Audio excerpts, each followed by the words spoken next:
Hello नमस्कार दोस्तों। एक ही लाइब्रेरी में आप सभी का स्वागत है। आज का टॉपिक जो है आने वाली बोर्ड परीक्षा को ध्यान में रखकर प्रकाश का परावर्तन तथा अपवर्तन जो चैप्टर है क्लास 10th का साइंस का, जिससे बहुत ज़्यादा इंपॉर्टेंट क्वेश्चन बनते हैं। तो इससे जो है आज जितने भी इंपॉर्टेंट क्वेश्चन बन सकते हैं तो देखते हैं। तो चैनल में बने रहें और लाइक सब्सक्राइब शेयर करना बिल्कुल ना भूलें। तो शुरू करते हैं। दिया है कि समतल दर्पण की फोकस दूरी है। तो अगर हम बात करें समतल दर्पण की, अगर हम समतल दर्पण की बात करें तो इसकी जो फोकस दूरी होती है वो अनंत होती है। तो इसका ऑप्शन नंबर क्या हो जाएगा? बी सही हो जाता है। तो समतल दर्पण की जो फोकस दूरी है वह है अनंत होती है, यानी ऑप्शन नंबर बी बिल्कुल सही है। अनंत आंसर इसका हो जाएगा। अगला देखते हैं। दिया हुआ है कि समतल दर्पण के सामने एक वस्तु दर्पण से जो है 10 सेंटीमीटर की दूरी पर रखी गई है, तो दर्पण से प्रतिबिंब की दूरी क्या होगी? यानी कि समतल दर्पण के सामने एक वस्तु दर्पण से 10 सेंटीमीटर की दूरी पर रखी गई है, तो दर्पण से जो प्रतिबिंब की दूरी क्या होगी? तो इसका आंसर हो जाए, जो कि समतल दर्पण से जो प्रतिबिंब की दूरी होती है वह समतल दर्पण से वस्तु की दूरी के बराबर होती है। अतः समतल दर्पण से प्रतिबिंब की दूरी भी 10 सेंटीमीटर ही होगी। तो इसका जो है ऑप्शन नंबर क्या हो जाएगा?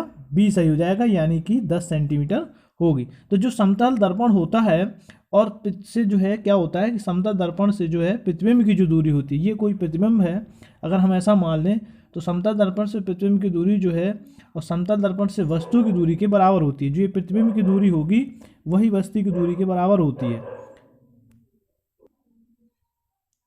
तो इसलिए इसका ऑप्शन जो हो जाता है सही, ऑप्शन नंबर बी, यानी कि 10 सेंटीमीटर का होगा आंसर। अगला देखते हैं। नेक्स्ट दिया हुआ है तीसरे नंबर का है, समतल दर्पण से निर्मित प्रतिबिंब का आवर्धन होता है।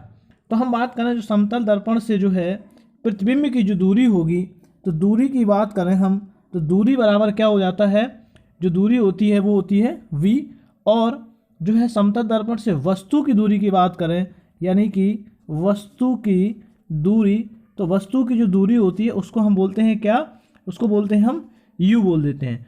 अब तो अर्थात क्या हो जाएगा? ये हो जाएगा u बराबर इसके हो जाएगा v के। तो आवर्धन जो m बराबर होता है वह हो जाता है आपका माइनस का v अपॉन u, यानी कि बराबर माइनस का जो है v अपॉन u कहेंगे तो इससे कैंसिल हो जाएंगे, तो कहा आ जाएगा एक आ जाएगा, यानी कि क्या सही हो जाएगा? एक। तो इसका ऑप्शन नंबर एक जो है ए यानी सही हो जाएगा। तो आवर्धन जो होता है वो कितना होता है? एक होता है। तो समतल दर्पण द्वारा निर्मित प्रतिबिंब का आवर्धन क्या होगा? एक हो जाएगा। अगला है जो दिया हुआ है ये है कि दर्पण की फोकस दूरी f तथा वक्रता त्रिज्या r के बीच संबंध क्या होगा? तो जो दर्पण की फोकस दूरी होती है वक्रता त्रिज्या की आधी होती है, यानी कि f बराबर होता है r अपॉन 2। क्या होता है? f बराबर r अपॉन 2, या हम कह सकते हैं कि r बराबर 2f होता है। तो यानी जो है दर्पण की फोकस दूरी वक्रता त्रिज्या की आधी होती है। तो ऑप्शन नंबर इसका सी बिल्कुल सही हो जाएगा, यानी कि ऑप्शन नंबर सी 2f बराबर r हो जाएगा। क्या हो जाएगा? 2f बराबर r हो जाएगा। अगला दिया है, अगला है एक उत्तल दर्पण की फोकस दूरी 12 सेंटीमीटर है। दर्पण के उत्तल पृष्ठ की वक्रता त्रिज्या क्या होगी? अब जो यहाँ है दिया है जो फोकस दूरी है वो क्या है? फोकस दूरी दे रखी है इधर पे कितनी कि f बराबर है 12 सेंटीमीटर, यानी फोकस दूरी f बराबर 12 सेंटीमीटर है। तो जो है वक्रता त्रिज्या क्या हो जाएगी? वक्रता त्रिज्या जो हम बात करें अगर वक्रता त्रिज्या की, तो ये हो जाती है हमारी कितनी हो जाएगी? 2 गुणे होता है फोकस दूरी, यानी कि फोकस दूरी होती है तो 2 गुणे फोकस दूरी होती है। तो अब यहाँ पे कितना दिया है? 2 गुणे हो जाएगा 12 बराबर 24 सेंटीमीटर। कितना हो जाएगा? 24 सेंटीमीटर। तो आंसर कितना हुआ? 24 सेंटीमीटर। तो हो जाएगा ऑप्शन नंबर डी, यानी कि 24 सेंटीमीटर इसका आंसर हो जाएगा।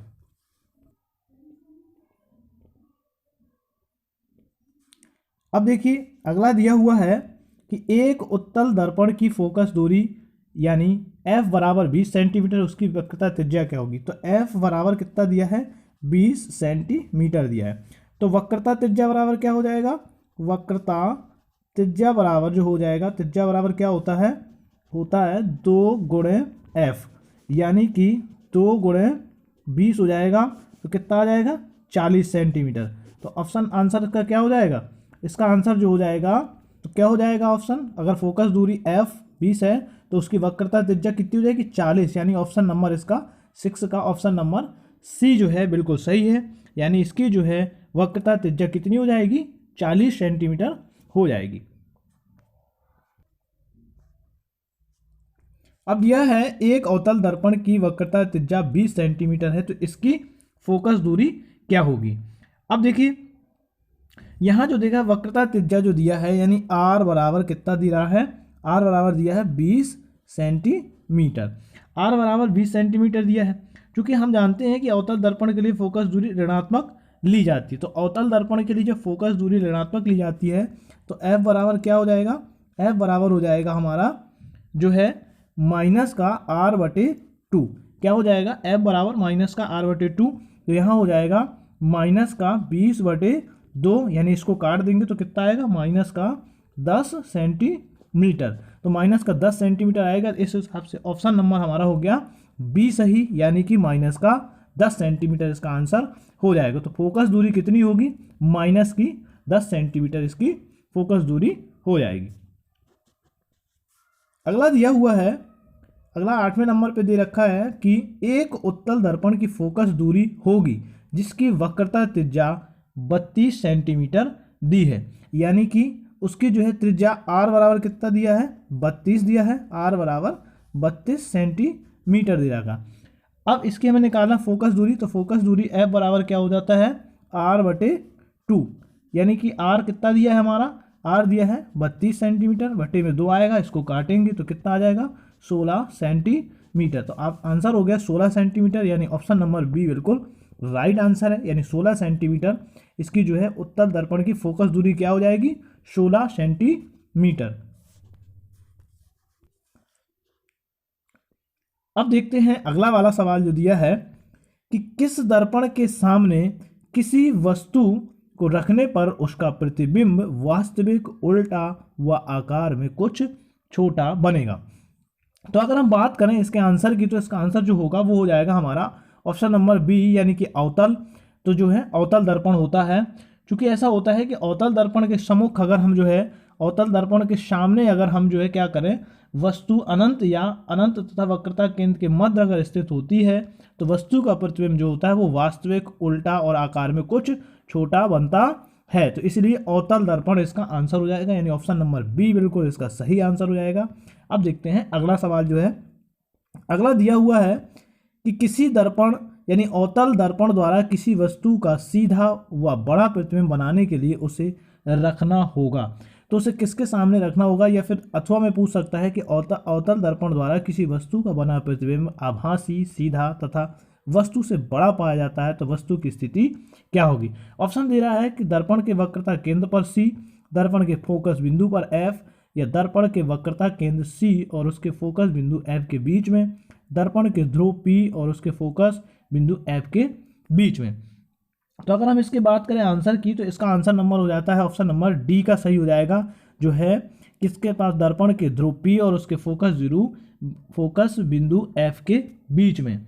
क्योंकि अवतल दर्पण द्वारा जो है किसी भी वस्तु का सीधा या बड़ा प्रतिबिंब बनाने के लिए उसे दर्पण के ध्रुव पी और उसके फोकस बिंदु एफ के बीच में रखना होता है। तो ऑप्शन नंबर इसका डी बिल्कुल राइट आंसर है।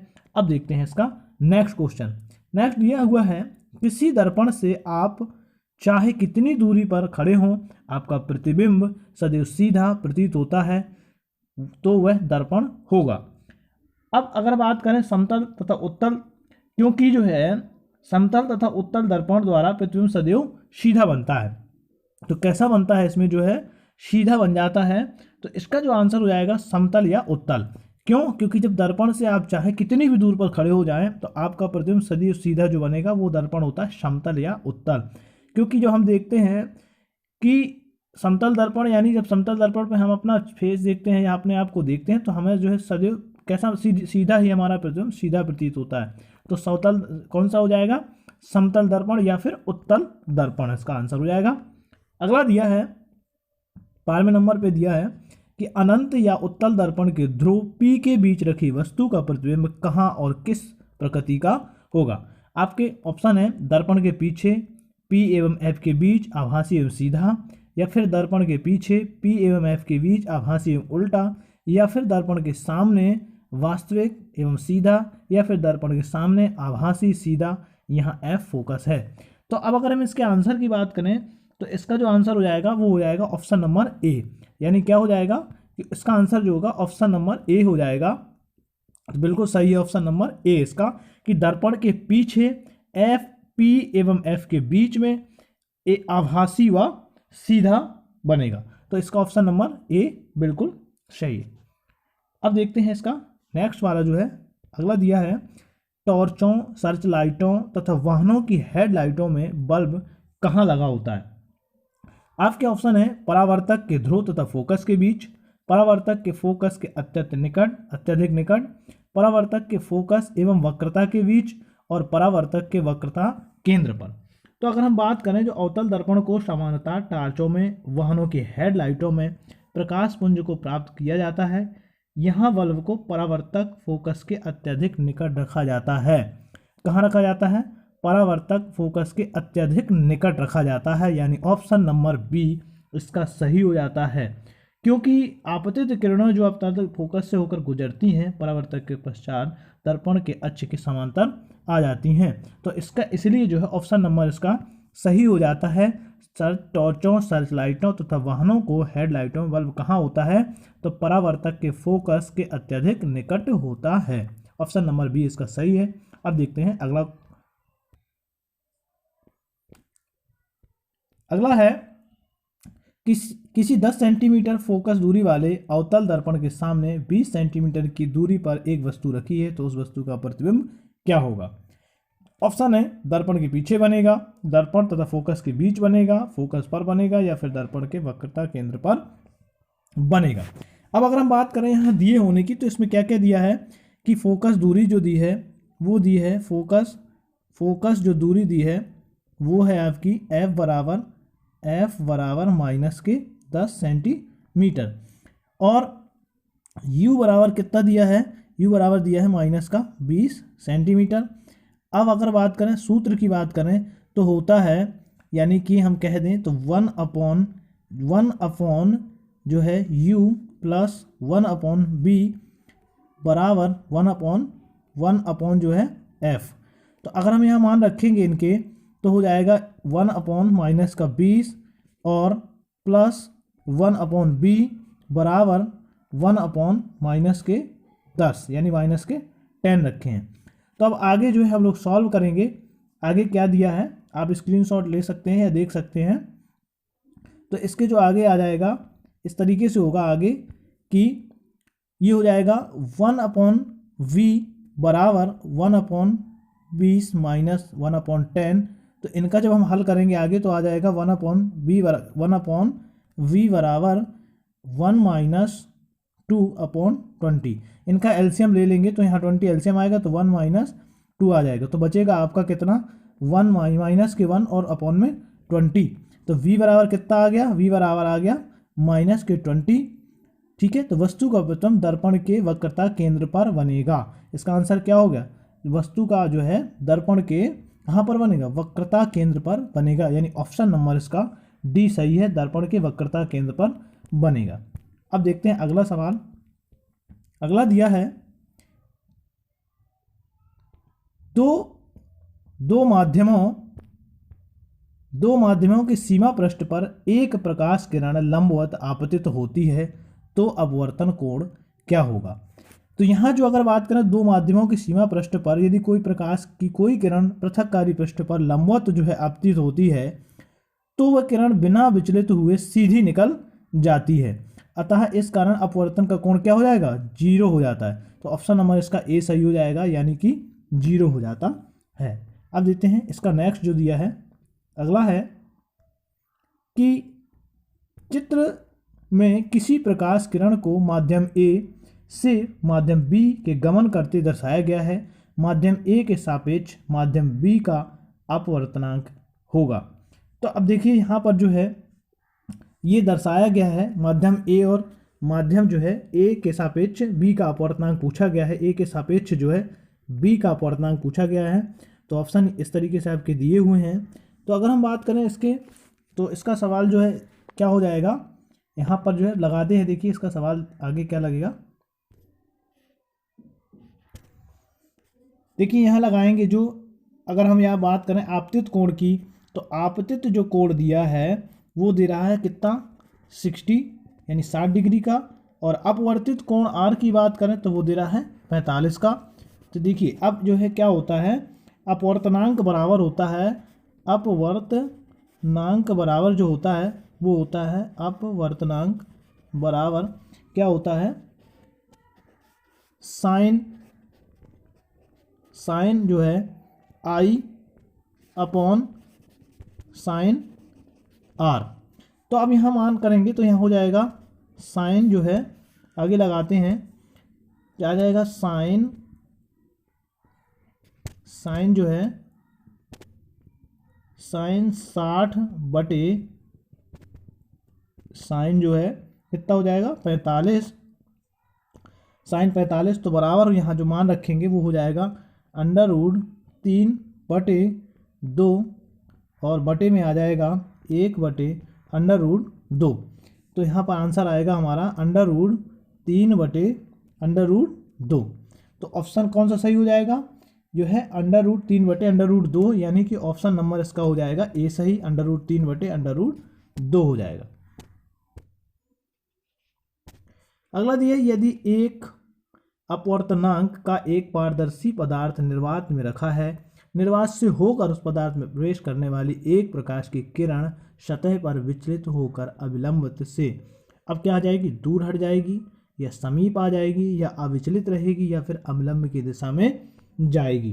तो अगर हम बात करें यहाँ, यदि दिए गए पदार्थ का अपवर्तनांक कितना है, 1 है, तो 1 होने पर जो है क्या होता है कि निर्वात का जो अपवर्तनांक है समान है, अतः जो निर्वात से होकर पदार्थ में जाने पर प्रकाश का अपवर्तनांक नहीं होगा। क्या नहीं होगा, नहीं होगा जो है।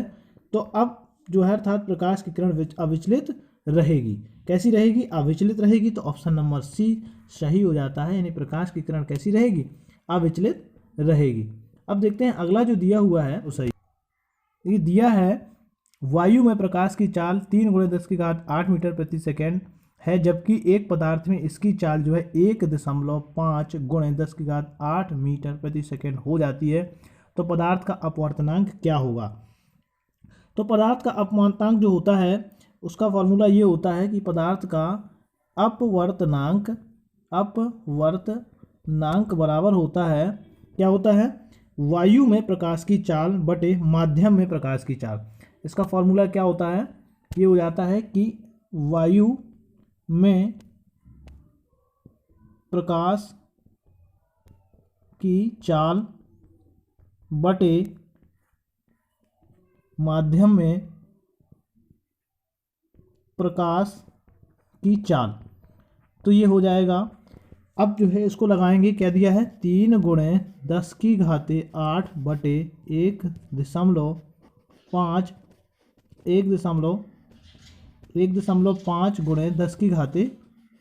10⁸। तो देखिए ये जो ऊपर जाएगा तो ये माइनस में ये कैंसिल हो जाएगा, इसका दशमलव यहाँ लग जाएगा, 15 दूनी हो जाएगा 30, तो आ जाएगा 2 आंसर आएगा। तो इसका जो ऑप्शन की बात करें तो कौन सा सही हो जाएगा, ऑप्शन नंबर डी, यानी कि 2 आंसर हो जाएगा। तो पदार्थ का अपवर्तनांक कितना हो जाएगा, पदार्थ का अपवर्तनांक जो हो जाएगा वह 2 हो जाएगा। उसका फॉर्मूला होता है अपवर्तनांक का वायु में प्रकाश की चाल बटे माध्यम में प्रकाश की चाल। अब देखते हैं इसका अगला वाला, अगला दिया हुआ है वायु में जो है प्रकाश की चाल 3 × 10⁸ मीटर प्रति सेकेंड है, 3/2 अपवर्तनांक वाले कांच में प्रकाश की चाल। अब देखिए लगेगा उसी फॉर्मूले से, यानी वायु में प्रकाश की चाल बटे कांच में प्रकाश की चाल होती है। तो अपवर्तनांक बराबर हम लगाएंगे, यहाँ पे फॉर्मूला हमारा क्या हो जाता है, ये होता है अपवर्तनांक बराबर होता है, अपवर्तनांक बराबर क्या होता है, अपवर्तनांक बराबर जो होता है प्रकाश की चाल बटे यहाँ पर जो हो जाता है कांच में प्रकाश की चाल, ये हो गया वायु का, और ये हो जाएगा कांच में चाल, प्रकाश की जो है कांच में प्रकाश की चाल हो जाएगी। तो देखिए यहाँ ये तो अपवर्तनांक तो पहले से दे दिया है 3/2 है, और ये दिया है 3 × 10⁸ यहाँ हम लिख देते हैं प्रकाश की चाल जो है, प्रकाश की चाल।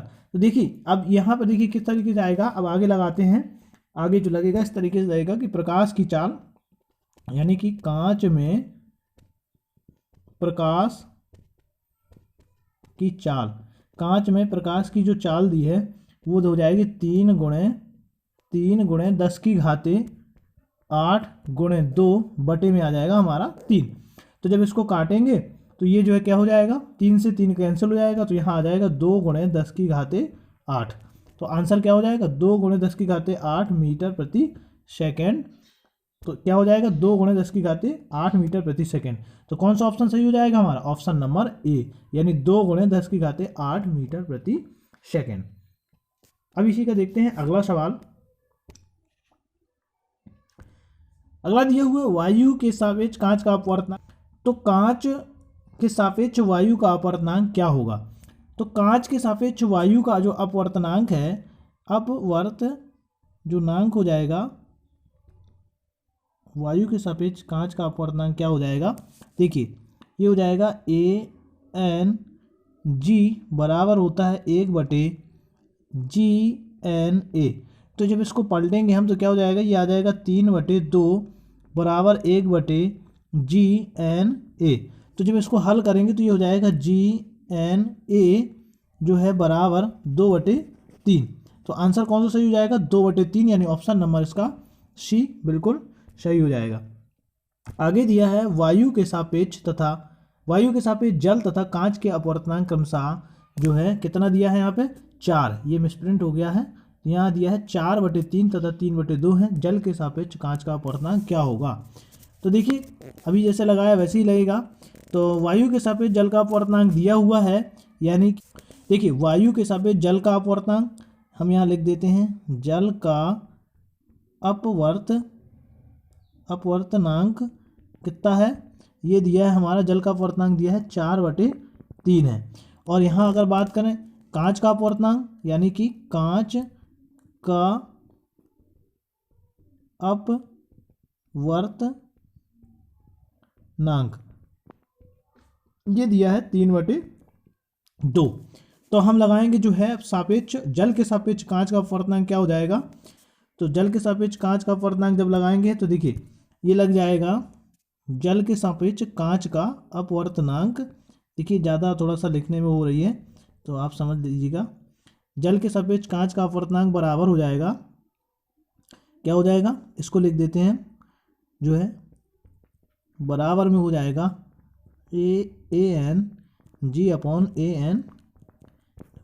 तो हो जाएगा अपना कितना हो जाएगा 3/2 भागे 4/3। तो इसमें से कौन सा सही हो जाएगा, ऑप्शन नंबर डी, यानी कि 3/2 भागे 4/3। अब देखते हैं अगला 22वें नंबर पे दिया है निम्न में से कौन सा पदार्थ जो है लेंस बनाने के लिए प्रयुक्त नहीं किया जा सकता है। तो इसका ऑप्शन हो जाएगा मिट्टी जो होती है, क्योंकि मिट्टी जो है अपारदर्शी होती है और इसका उपयोग लेंस बनाने के लिए हम नहीं कर सकते हैं।